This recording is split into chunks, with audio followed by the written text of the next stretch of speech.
Hello everyone, আজকে যে কেকটা বানাচ্ছি এটা কোনো কাস্টমার অর্ডার করেনি আমাকে। আমার বাবার খুব ক্লোজ একজনের জন্য বানাচ্ছি। শুধু আমার বাবার বলা ভুল হবে, আমাদের পুরো ফ্যামিলিরই ক্লোজ।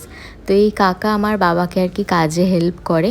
আমি যবে থেকে জন্মেছি সেই ছোটোর থেকে এই কাকাকে দেখছি, আমাদের মধ্যে খুবই ভালো সম্পর্ক। আমি যখন ছোট ছিলাম তখন আমাকে নিয়ে কত সাইকেলে করে ঘুরতে নিয়ে গেছে, আমার এখনও মনে আছে। যাই হোক, তো এই কাকারই আর কি মেয়ের জন্মদিন ছিল। ছেলেরও যখন জন্মদিন হয়েছিল কেক বানিয়ে দিয়েছিলাম। তো তখন আমরা টাকা নিইনি, তাই বলেছিল এইটাতে যাতে আমরা অবশ্যই টাকা নিই। কিন্তু সেটা তো না নেওয়াটাই স্বাভাবিক, তাই না? কেন কি আমার বাবার না যতই খারাপ পরিস্থিতি থাকুক, মানে যতটুকু সম্ভব চেষ্টা করে কাকা আমার বাবার পাশে থাকার। মানে আজকালকার যুগে মনে হয় কেউই কারোর জন্য এত করে না, সেখানে দাঁড়িয়ে সব সময় আমার বাবার পাশে থাকে। সেরকমটা আমার বাবাও, মানে একদম ছোট ভাইকে যেরকমভাবে আগলে রাখে কোনো বড় দাদা, সেরকমটাই খুব ভালোবাসে। তো এরকম একটা ভালো সম্পর্ক, সেখানে টাকা না আসাটাই ভালো।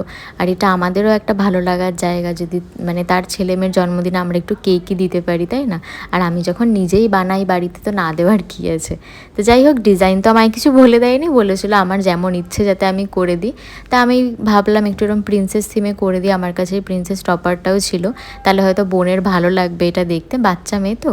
তো ওদের খুবই পছন্দ হয়েছিল। তোমাদের কেমন লাগলো কমেন্ট করে জানিও, আর ভিডিওটা ভালো লাগলে লাইক করে দিও, সাবস্ক্রাইব করে দিও। টাটা।